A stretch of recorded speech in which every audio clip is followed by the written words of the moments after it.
Hey guys, welcome to the Anti-Information Kitchen. I hope everyone had a good Christmas and a good New Year as well. Over Christmas, the family and I went to an Asian restaurant for lunch. And when I was looking at the items on the menu, I kept second guessing myself if everything there was gluten-free and dairy-free. I don't know whether anyone else out there has the same issue, but I get scared that I might get a tummy upset the next day. So I didn't eat anything there. But today I will be making this and enjoying this since I will know the ingredients going into this. So today I am making a gluten-free and dairy-free wonton soup. And here are the ingredients. Okay, so the ingredients for this are first 1 pack of rice paper. You can just using a few sheets of this rice paper. You can get this from any international store, any Asian store out there. About a pound of ground turkey, a green onion. This is going to be equal to a 1/4 cup of green onion. Grated ginger. I'm going to clean this and grate this. Liquid aminos. I'm going to use 1 tablespoon of liquid aminos. A 1/4 teaspoon of salt. I'm going to use avocado oil, 2 teaspoons of avocado oil. And then I got this from Costco, which is chicken bone broth. I'm going to be using 2.5 cups of chicken broth and 1.5 cups of water with this as well. And I'm using 1 teaspoon of sesame oil. Okay, so let's go ahead and put this together and let's make this wonton soup. Okay, I went ahead and I chopped the ginger and the green onions. If you need help with chopping the ginger, you can refer to my ginger juice recipe. I have a quick tip over there of how to clean the ginger and to chop this as well. And so I'm going to go ahead and add the ginger and the green onions to the bowl. This is 1 pound of turkey.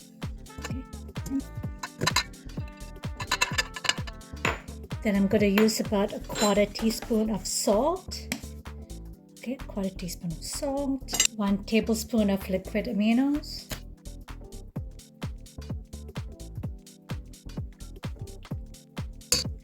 And a teaspoon of sesame oil. And I'm going to go ahead and give this a quick mix.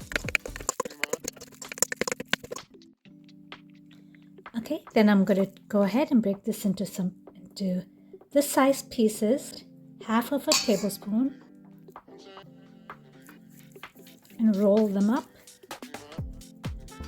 like this.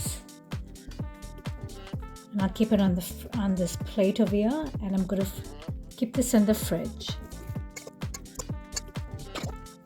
I went ahead and made these balls over here, so you can see how small they are, because you want it to fit in the wrapper. So I went ahead and I made these balls. I'm going to go ahead and put this in the fridge for about an hour so it forms up and it doesn't break. Okay, so it's been about an hour and I got the meatballs out of the fridge. Go ahead and put some hot water in the pot.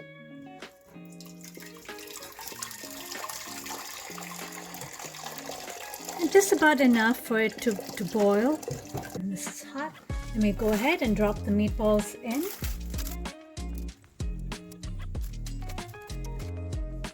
Okay, it's been about 7 minutes that it's been in there, and they've come to the surface, and look at them, they're looking so good. I'm going to go ahead and keep them to dry, and I'll put the rest of the other meatballs in there for another 7 minutes.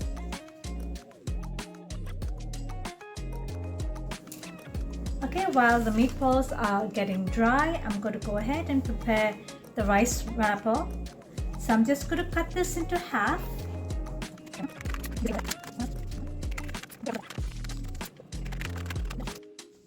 Okay, so the meatballs are looking dry. I went ahead and I got my rice cut into half, my rice paper cut into half. I'm going to go ahead. This is, I put some water in here. I'm just going to put this in real quick to make this wet. about 30 seconds. It should be fine. So doing it the other way around. Looking for a very soft consistency. Drain this to the side. We can toss over here to the end and wrap it. And wrap it. And wrap it.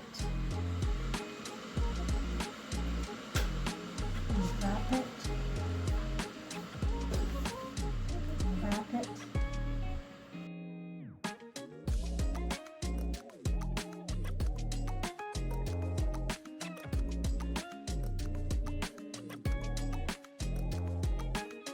Okay, so I got my wonton wraps ready, and this is the rest of the liquid which we used to make the meatballs, and I'm going to go ahead and add about 2.5 cups of bone broth.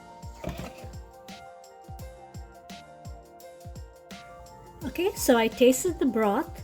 I'm going to go ahead and add some more onions to this. And I'm going to go ahead and also add some more ginger juice to this as well.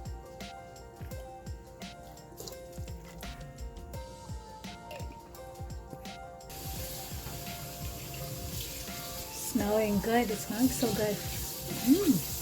I need some salt and some pepper. Okay, the soup is looking good, and I got my wontons over here. So I'm going to pour some of the soup in the bowl. This is the perfect wonton soup right here. I'm going to wait for it to cool down a bit, and then I'm going to try this. Okay, now it's time to taste the broth. Smelling very good. Oh wow, so much of flavor in here. The dumpling. Wow, so tasty. The meat in there is done so well too. Now I don't feel like I'm missing out on anything too. This is really good, guys. You have to try this. Thank you for watching, guys. Hope you enjoyed watching this video, and I'm sure you can do it. If I can do it, you can do it as well. And if it's not gluten-free or dairy-free, you can go ahead and make this yourself the way you can eat it. Thank you for watching, guys. Have a great day, and please subscribe for more gluten-free, dairy-free and tomato-free recipes. Have a great day, guys.